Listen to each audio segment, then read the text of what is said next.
Am I audible? Can you hear me?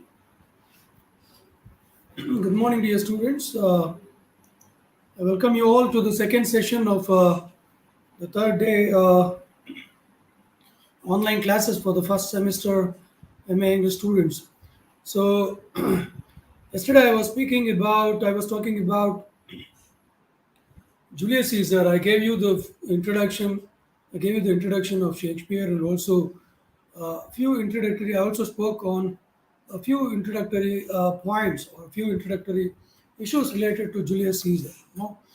As I told you, Julius Caesar was a brilliant military and a political leader who affected the course of world history. And that is the reason why, it's a gigantic personality. That is the reason why the play is being, again, it's being titled in his name. As I told you, Caesar's presence is very much visible in the entire play.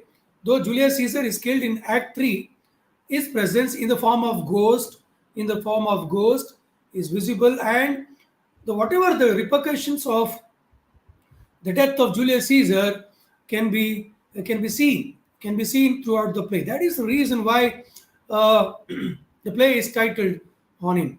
Julius Caesar, who is mentally and physically infatuated with himself, is very much infatuated, as I told you, with himself. He loves his body, he loves his mind.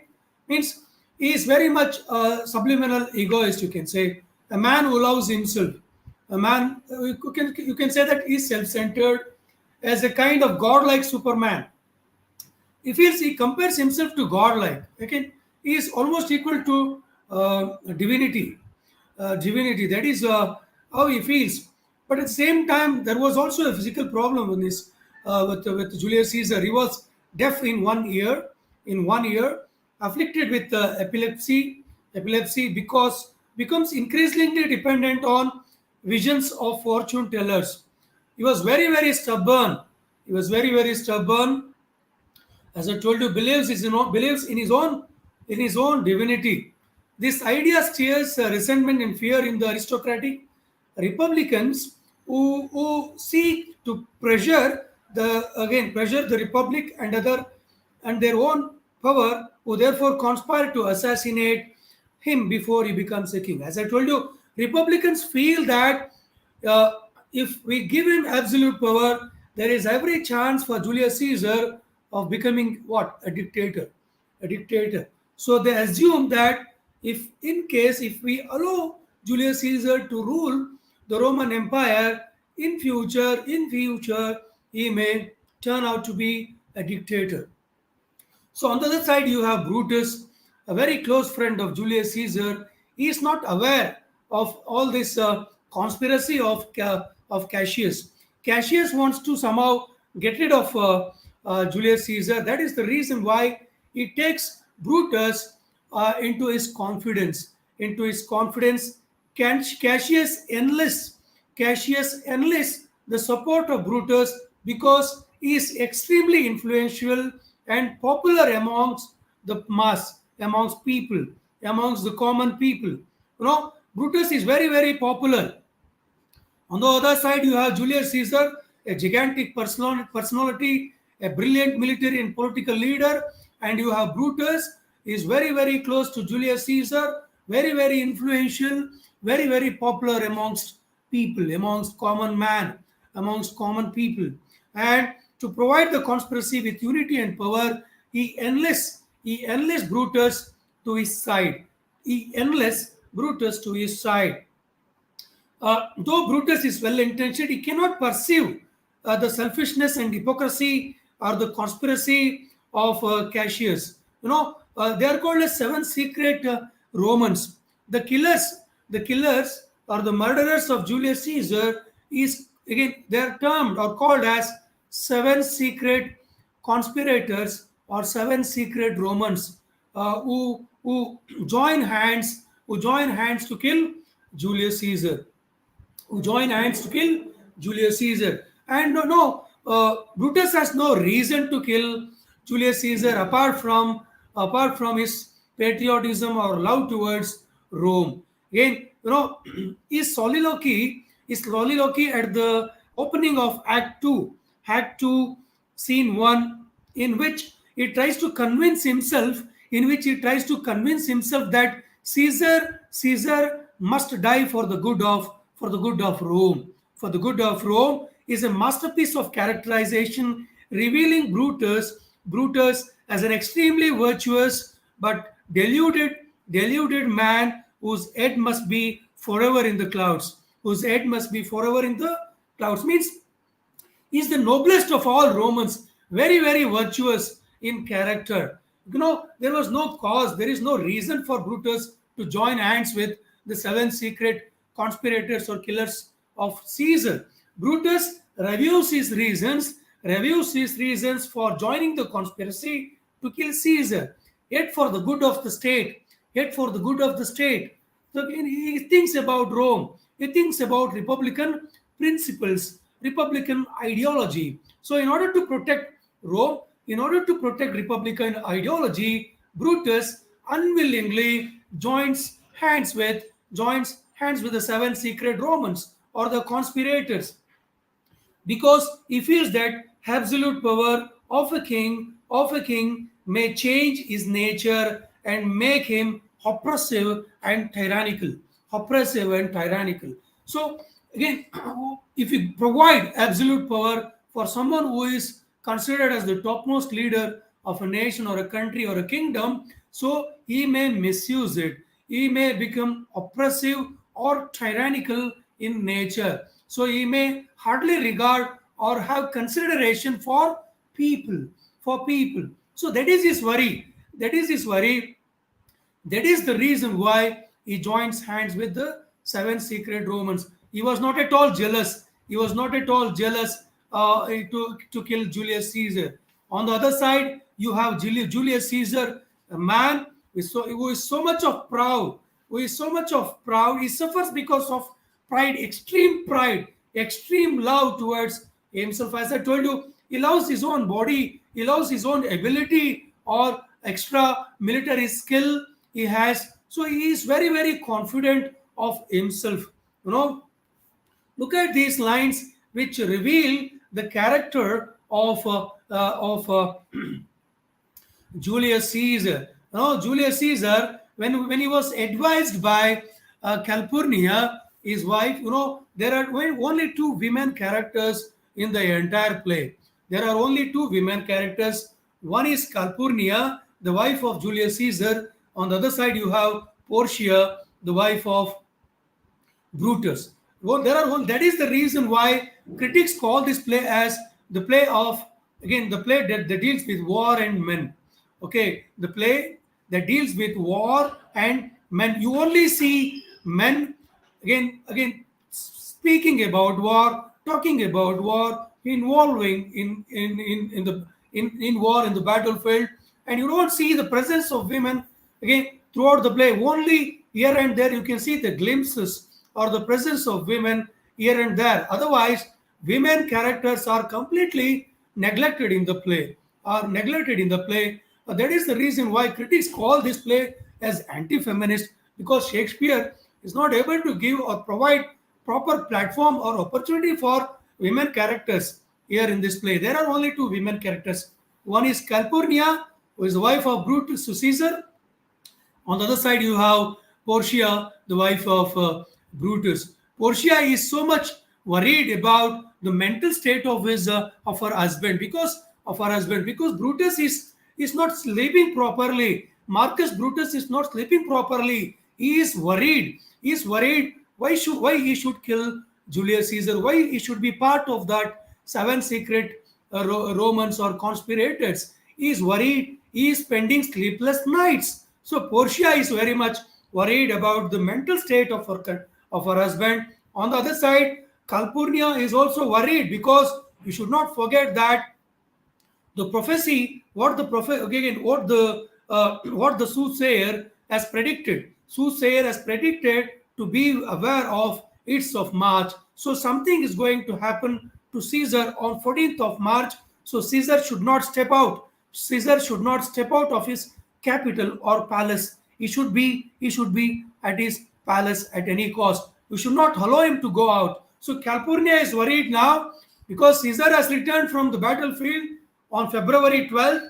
Now he's spending his time in Rome, and again Calpurnia on the other side is worried about her husband's safety. Her husband's safety. So you know, Cassius again. Speaking about Act 2, Scene 1, Julius Caesar. Okay, again, people are not present mentally here. The students, some of them like they ask stupid questions. Which chapter is discussing that? Okay, if you are following class keenly, don't post such stupid questions in the comment box. Okay, we are like I'm dealing with Act 2, Scene 1. Okay, now in Act 2, Scene 2, we come to like we can see how Julius Caesar again reveals his nature. Like you can see when his wife advises him to be in the palace, this is how he says like she expects him to be careful to safeguard himself by being in the palace. Now you look at this Caesar. Look at the kind of overconfidence he has. He says, cowards die many times before their deaths. The valiant never taste of death but once. Of all the wonders that I yet have heard, it seems to me most strange that men should fear seeing the death. The necessary end will come when it will come. So he's not scared about death. So death may come at any time. So cowards die many times before they die. ಏಡಿಗಳು ಎಷ್ಟೋ ಬಾರಿ ಸಾಯ್ತಾರೆ. But the valiant dies only once. But the valiant dies only once. This is a famous again. These are the famous lines which people normally use in our day-to-day regular routine talk or conversation.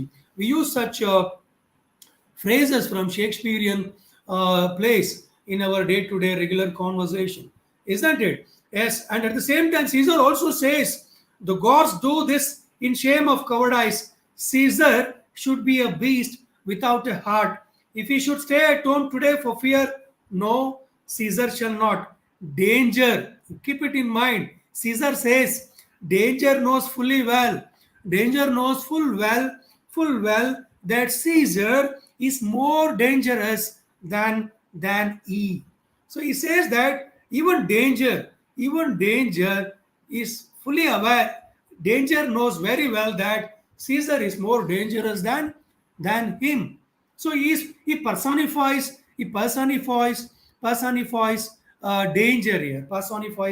danger here, that Caesar is more dangerous than he.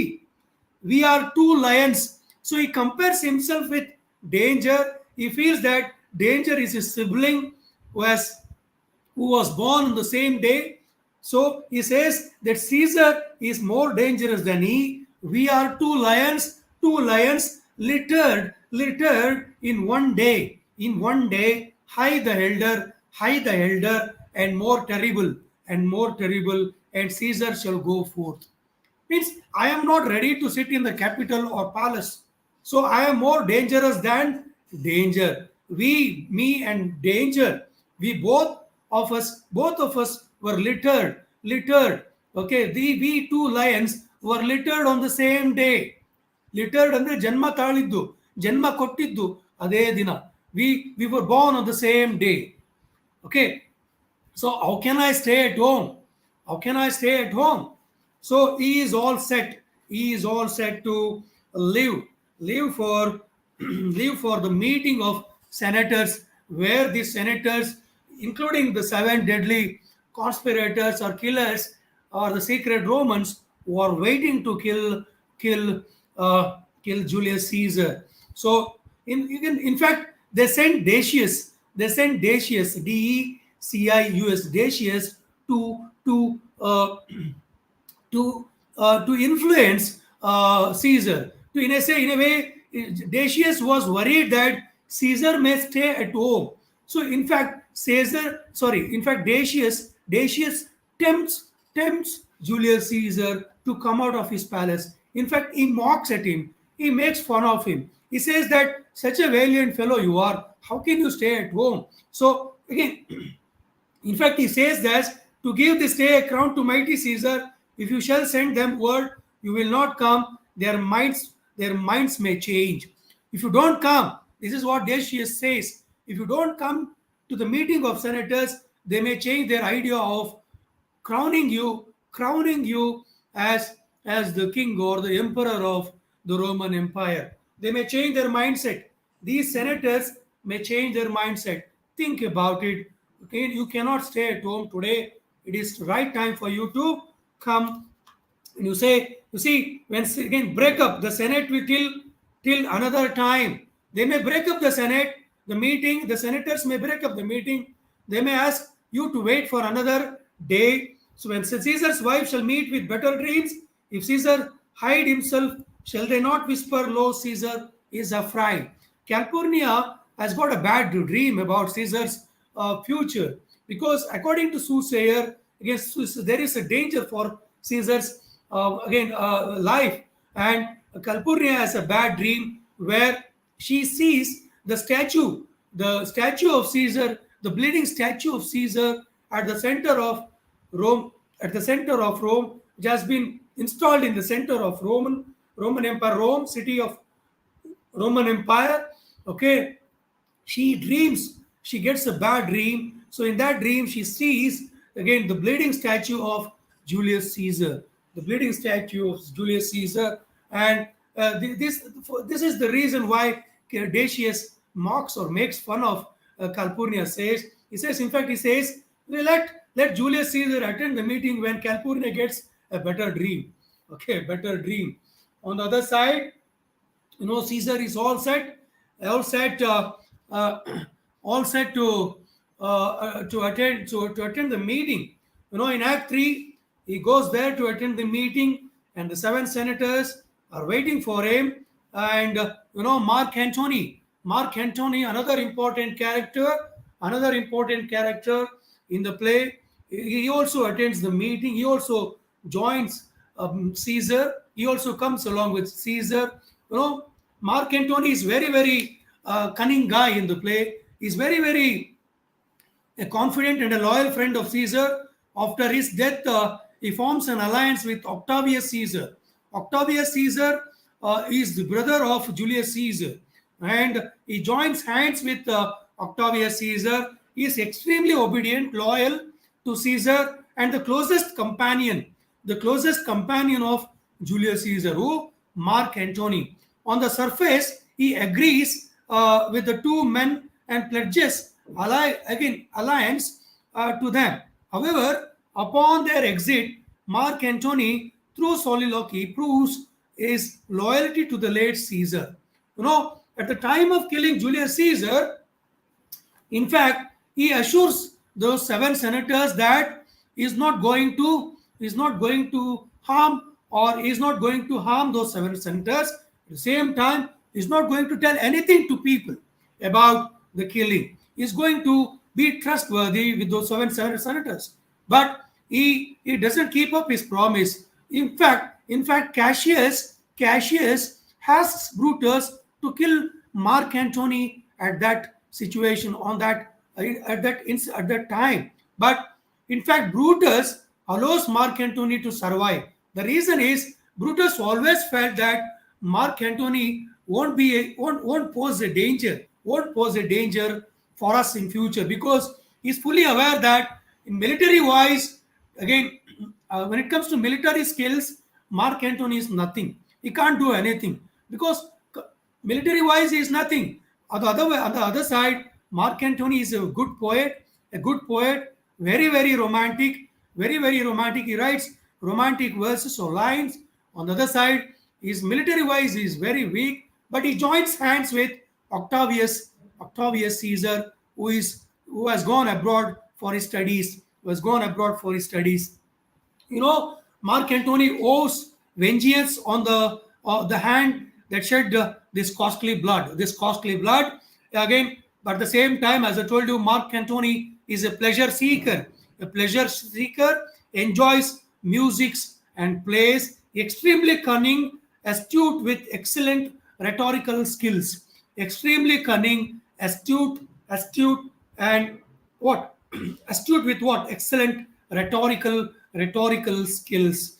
And on the other side, you have Cassius, an aristocratic Republican who, despite again, who despises again tyranny, is very envious of uprising or sudden rise of Julius Caesar. He is self-interested, and plots the killing, plots against Caesar. He is the one who conspires, okay, to kill Julius Caesar. A very quick-witted, practical, and opportunistic. Cassius is very witted, quick-witted, practical, and opportunistic. Uses Brutus to help conspiracy succeed. A shrewd, cynical, realistic manipulator. A shrewd, cynical, realistic manipulator. He plays on men's weakness to serve himself. He maneuvers both Brutus and Casca in his conspiracy. In fact, he understands Casca's mindset. Casca, the other character in the play, other important character in the play, another senator, is a religious man. Even in fact, Cassius says God who are there in the heaven are not happy with the state of affairs in Rome. He says that gods are not happy with the rising of Caesar or seizing power, Caesar seizing power. And in a way, he brainwashes Casca. He brainwashes Casca by giving a religious touch. Okay. And again, Caesar admires Brutus but dislikes Cassius. Who once served Pompey against Caesar. Enough of a politician and a psychologist to organize men into getting the job done. He is more a psychologist than a politician. Cassius is more a psychologist than a politician because he understands people's mind. ಜನಗಳ ಮನಸ್ಸು ಅವನಿಗೆ ಗೊತ್ತಾಗುತ್ತೆ ಈಸಿಯಾಗಿ. He can manipulate people. He can intimidate people. So what happens in Act 3? They succeed in killing Julius Caesar, and even Caesar is surprised to see Brutus joining their hands. And in fact, he says that you too Brutus ನೀನು ಕೂಡ ಇವ್ರ ಜೊತೆ ಸೇರಿದ್ಯಾ ಅಂತ ಕೇಳ್ತಾನೆ. Those are the last words of Julius Caesar. You too Brutus, ನೀನು ಕೂಡ ಸೇರಿದ್ಯಾ ಅಂತ ಕೇಳ್ತಾನೆ. Look at these people. After killing Julius Caesar, they exhale these words: liberty, freedom, tyranny is dead. Liberty, freedom, peace. They speak of three important words: liberty, freedom. They feel that they have achieved liberty or freedom by killing Julius Caesar. And which is the mockery of the situation. And what happens, you can see Antony on the other side in the soliloquy reveals that he has got some intentions of bringing this perpetrators or the killers of Julius Caesar to justice. And in fourth act you can see a famous Mark Antony speech where again Julius Caesar body is kept on the dais on the stage, and Mark Antony is addressing the Roman public. And he tries to prove that these are the 7 killers who are involved in the killing of Julius Caesar. But before that, he allows 7 senators to defend their case for the cause of killing Julius Caesar. It's a very important part again, where you can see both again in Act 3 itself, where Antony allows Brutus to speak, and Brutus again he convinces the mob what was the cause or the real cause or the purpose of killing Julius Caesar. He says, I killed Caesar for the sake of Rome.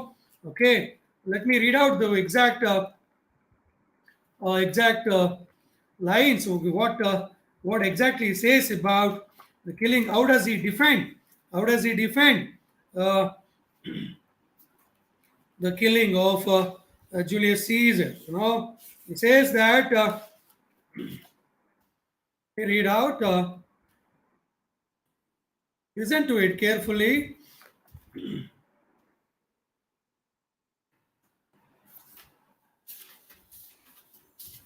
Uh,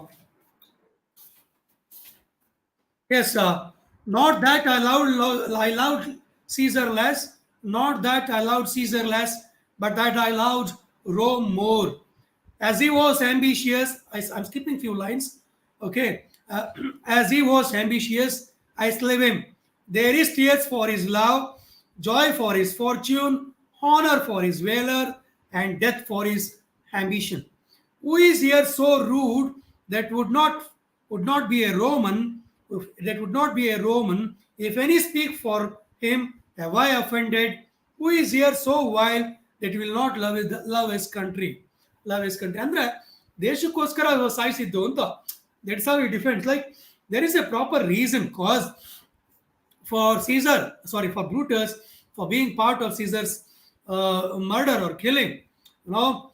At the same time, later on, it is Antony who takes the center stage, and he reveals the true hidden agenda of these people, and in fact, he ignites or tempts the Roman mob to chase these seven perpetrators or killers.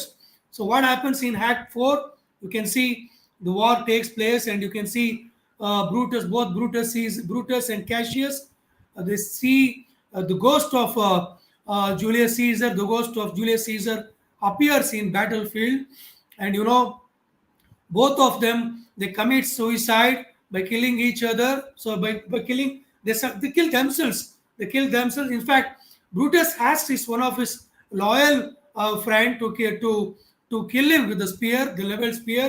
And in fact, it is Brutus who receives a befitting befitting funeral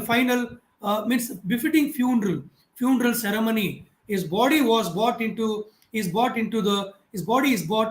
the again into the tent by the opponents, like by both Mark Antony and Octavius Caesar feel that he deserves a better send off.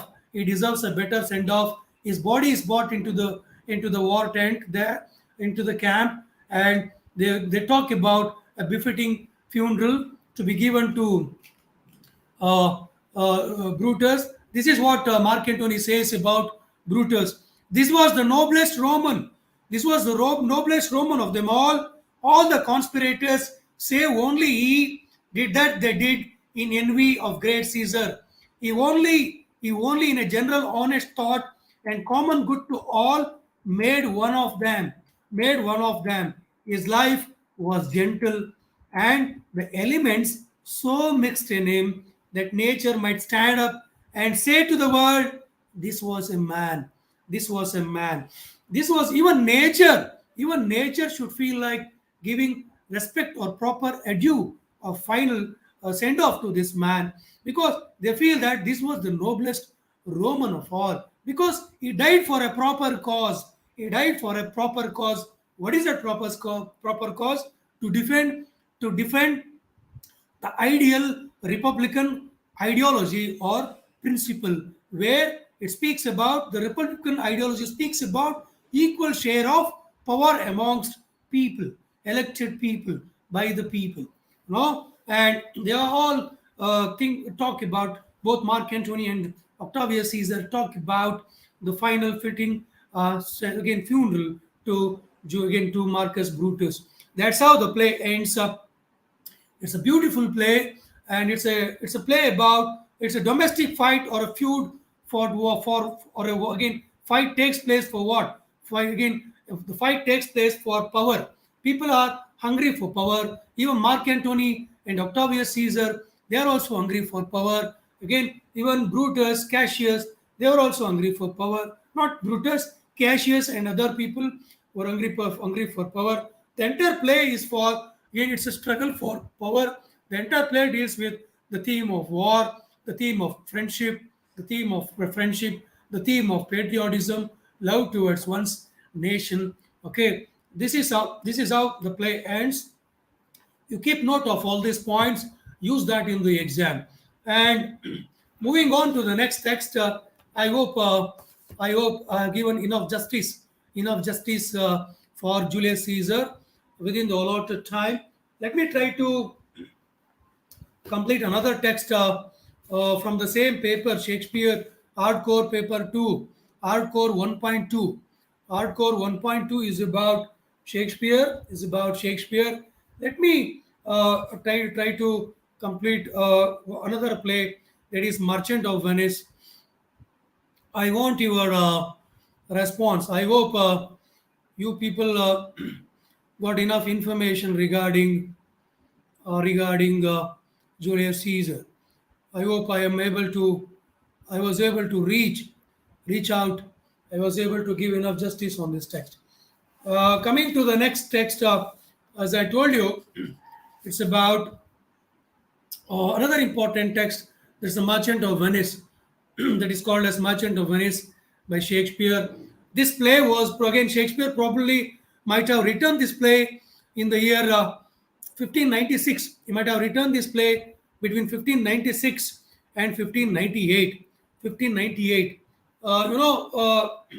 As the title itself says, it's a story. It's a story on a merchant who resided in a city called Venice, who lived in a city called Venice. Venice, it's a very very popular city, and one of the most beautiful city in one of the most beautiful city in the world. Not one of the most beautiful. It is the number one beautiful city. Apart from Paris, other than Paris, in France, you have Venice in Italy. Venice, completely surrounded by water. Venice is completely surrounded by water, and Venice is located in the Mediterranean Sea. Beautiful city, and the entire transportation system in Venice happens on boats or canoes. There is no road transportation. Entire transportation is water transportation that you see in Venice. If you go search for the details on Venice in Google, you'll find it. So Venice is the number one beautiful city in the entire world. So critics feel that even the contemporaries of Shakespeare, they feel that they have revealed the fact that Shakespeare, though had not visited Venice, how could he portray the beautiful city Venice in such an interesting manner? No, again, it's like asking a blind man to draw the picture of a cat or a dog, or to draw the picture of a peacock. Now, what I mean to say is, in his lifetime, Shakespeare had never visited Venice. So whatever the information he was able to get from the travelers who used to go from London to Venice to do business, to do trade. Okay, so he used to hear more about Venice. Venice was business capital during that time. It was Constantinople. Constantinople means today's Istanbul, located in Turkey, and Venice in Italy. Those two cities were the business capitals. They were called as business capitals. Venetian Republic was known for what? Political independence. People were speaking about the independence. People enjoy the kind of freedom in Venice. They were discussing. There was a lot of discussion about. People were discussing in Europe. People were discussing more about the prevailing condition of Venice. People had so much of freedom. People had so much of, even now, Venice is such. People are having so much of freedom there. They enjoy freedom, liberty. Venetian Republic was known for political independence, relaxed morals, morals, morals, and tolerance for different nationalities. Tolerance for different nationalities, bar religions, means people from different religious sectors or sections were were living in the city Venice. Means people like Jews, people from different religious communities like Jews, Christians, they were all living harmoniously. The coexistence was there, harmonious coexistence was there, and it was an independent state. There was complete freedom for people, political freedom was there, political independence was there, and it's a city known for what? It's a city known for great wealth, great wealth, richness. There was so much of richness in Venice. And Shakespeare never visited Venice in his lifetime, learned a great deal about it through travelers. You know, so when this play was written between 1596 to 1598, the context, you should look at the context or the background history of England. In England, particularly in London, Jews were banned or prohibited, banished for almost 300 years. 300 years, resulting in the little knowledge about them. People, Jews were banned in Christian countries. Christian countries banished Jews, and in fact, what happened during Second World War. How Hitler chased Jews. You should read Holocaust history, Holocaust literature, where you learn about Jews, the prevailing conditions of Jews.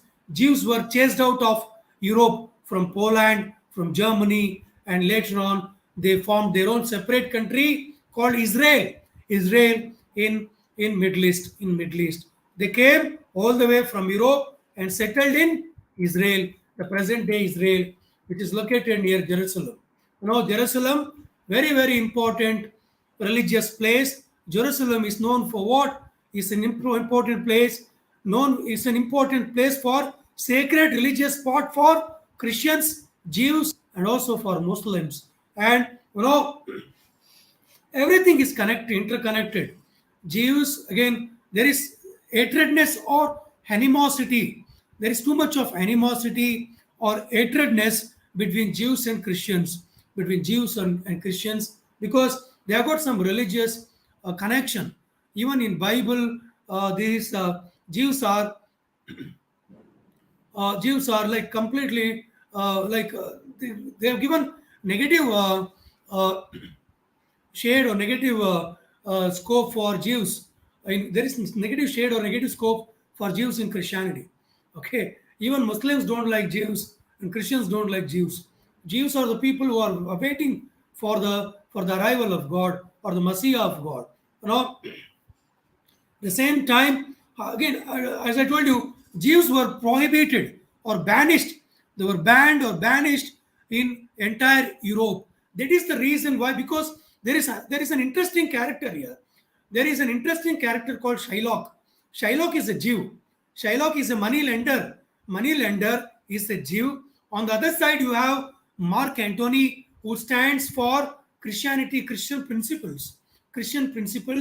On the other side, you have cunning Shylock, a money lender, cunning fellow. Okay, and you have Mark Antony, known for known for love and virtuous qualities. There are 4 or 5 major characters in the play.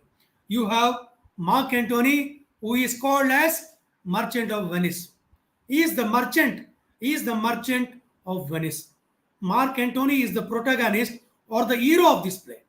But throughout the play, you don't appear like it is not Mark Antony, it is Portia. Portia, the heroine. Portia, the name Portia, Shakespeare frequently uses in his play. Forget about Portia, the wife of Brutus in Julius Caesar. This Portia is different. This Portia, a beautiful girl, a very beautiful girl from Belmont. Belmont is an imaginary place, imaginary setting, a beautiful imaginary rich country, okay, which is not found in map. You don't find the place called Belmont, Belmont. Portia is a heiress. heiress of Belmont. She has lost her father. Her father has left so much of fortune, so much of money. Her father always wished to get a better groom for Portia, but Portia could not marry at the again during his during her father's lifespan. Her father leaves a will stating that a man who chooses a proper casket, there are three caskets, so whoever again chooses a proper casket can marry Portia. Means it is Portia again who organizes for casket. Sorry, the casket scene is organized by Portia, but according to the will left by her father, in that will he had clearly mentioned that whatever the richness or the property that Portia owns should or will be hers. She'll own that property only when she marries a proper groom. Only when she marries a proper groom. That is the will a father has left again after his death. And according to Portia, again she cannot marry any Tom and Dick and Harry, Tom, Dick or Harry. So she has to choose a proper again guy for herself. And in order to choose a proper guy, she does this Swayamvara thing like caskets in scenes where she tests so many princes of different states. Again, she wants again where these three caskets consist of one casket consists of gold coins, another casket consists of silver coins, and the last casket consisted of what the portrait of Portia. And that's another part. Portia, heiress of Belmont, living in Belmont, okay, with all the richness, property left by her father. On the other side, you have Mark Antony living in a city called Venice. Venice. Mark Antony has a friend called Bassanio. Bassanio, a very loyal friend. Both of them love each other. Both of them love each other. Very, very generous. Mark Antony is very, very generous, but at the same time, very, very melancholic. Very, very melancholic. Why melancholic? He was always again he was not married. He had no girlfriend. He had no girlfriend. Again, he had not married. No girlfriend. He was the only man on whom he was dependent was Bassanio. He was the only companion. Bassanio was the only companion of again Antonio, the merchant of Venice. Antonio, generous, melancholic, and shares a deep bond with Bassanio, vehemently anti-Jewish. As I told you, Antonio stands for Christianity. You have Shylock on the other side, who stands for Jewish religion. He is anti-Jewish. Who? Antonio is anti-Jewish, Semitic. You can say again very very Semitic means he is very very religious man. Okay, very very religious man. It demands Shylock to be converted to Christianity at the end of the play. At the end of the play, he wants the judiciary to give a verdict so that even Shylock should convert himself to Christianity. This play is pro-Christian and anti-Jewish. On the other side, you have Bassanio, carefree, very very poor. The only asset he has got is Antonio, a very good friend of Antonio, Bassanio, who always depends on Antonio's money, richness. Bassanio, carefree, humorous, romantic, very, very romantic, equally prejudiced against Shylock. Shylock, calls him villain, a cruel devil, helps Jessica. You have Jessica, the daughter of Shylock. Bassanio helps Jessica to elope with Lorenzo. Lorenzo is a close friend of Bassanio. Bassanio is a close friend of Antonio. He helps Jessica who was in love with Lorenzo, to elope. Who is Jessica? Jessica, she is the daughter of Shylock. Jessica is a Jew in the play. She is the daughter of Shylock. In fact, Bassanio, who is very much Christian, who believes in Christianity, okay, who follows Christianity, ardent follower of Christianity, helps Jessica to elope with Lorenzo. Lorenzo, another close friend of Bassanio. So, who is the hero of this play? It is not sorry, it's not Antonio. Though the play is titled on Antonio, the Merchant of Venice, it is Portia who overshadows Antonio. Because you can see Portia's intelligence, ideal woman, she is very, very ideal. Okay, the fairest creature northward born. She is called as fairest creature northward born. Northward means northern hemisphere. Means she is so fair. She is so fair. People feel that she was born somewhere in the northern pole where the weather is too cold. Okay, the fairest creature northward born. She is quick-witted, very, very smart, very, very intelligent. You can feel her presence of mind. Quick-witted, wealthy. She is wealthy, beautiful, embodies all the virtues of typical Shakespearean heroines. Typical Shakespearean heroines. She is an embodiment of, all the virtuous qualities, virtues of typical Shakespearean heroines. So if you ask any amateur theater artist to pick the female role of Shakespearean again characters, normally any amateur artist, the theater artist, would pick Portia because they are fully aware that Portia is the best heroine that Shakespeare has ever created. In all the plays of him, in all the 37 plays, you feel she is not too soft or too kind, too soft or too timid. She is very, very smart, intelligent, beautiful, okay. At the same time, a free spirit, very, very rich. At the same time, deeply loves whom? Bassanio. Bassanio comes to know that Portia has organized for what this Vayamara called cascade choosing a proper cascade. Bassanio is all set to go Belmont. To go Belmont. For that, he needs what? He needs financial assistance. Financial assistance or money. He cannot go to Belmont without money. So for that, he comes and seeks the financial help of Mark Antony. Mark Antony, the closest friend of Bassanio, again assures of money, but at this juncture, at the time when Bassanio approaches for money, Antonio had invested all his money on vessels, on ships which had gone doing business abroad.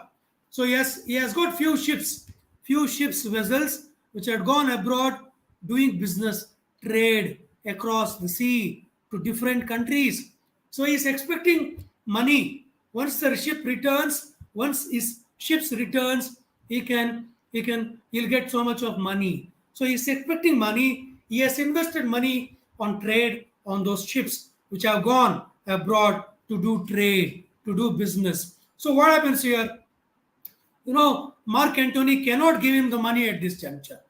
But he is his closest friend. He cannot say no. He cannot say no to his closest friend. So what does he say? Look at this Antonio. Look at this Antonio, the merchant of Venice.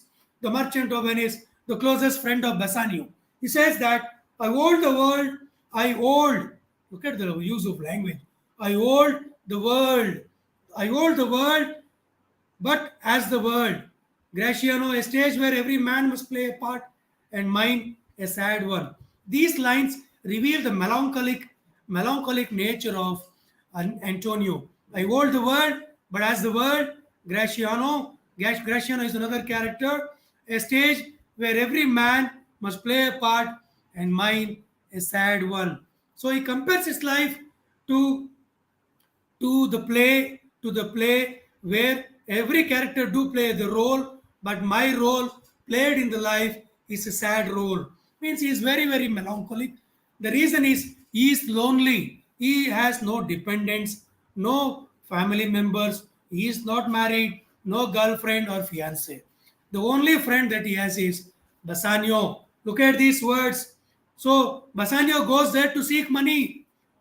Look at the way Bassanio asks money from Antonio. To you, Antonio, I owe the most in money. I owe, O-W-E. I owe the most in money and in love. ನಾನು ನಿನಗೆ ತುಂಬ ಕೊಡಬೇಕಾಗಿದೆ. ದುಡ್ಡಾಗಿರ್ಬೋದು, ಪ್ರೀತಿ ಆಗಿರ್ಬೋದು. ನೀನು ಕೊಡ್ತಕ್ಕಂಥ ಪ್ರೀತಿ, ಕೊಟ್ಟಿರ್ತಕ್ಕಂಥ ದುಡ್ಡು ಇದುವರೆಗೂ ನಾನು ಅದನ್ನು ಬೆಲೆ ಕಟ್ಟಲಿಕ್ಕಾಗಲ್ಲ, ವಾಪಸ್ ಕೊಡ್ಲಿಕ್ಕಾಗಲ್ಲ ಅಂತ. To you, Antonio, I owe the most in money and in love. And from your love, I have a warranty. I have a warranty to unburden all my plots and purposes. How to get clear of all the debts I owe. How to get clear of all the debts I owe. ನಾನು ಕೊಡಬೇಕಾಗಿರೋ ಎಲ್ಲ ಸಾಲನ ಹೇಗೆ ಕೊಡೋದು ನಿನಗೆ ವಾಪಸ್ಸು? Look at this. Antonio, he says that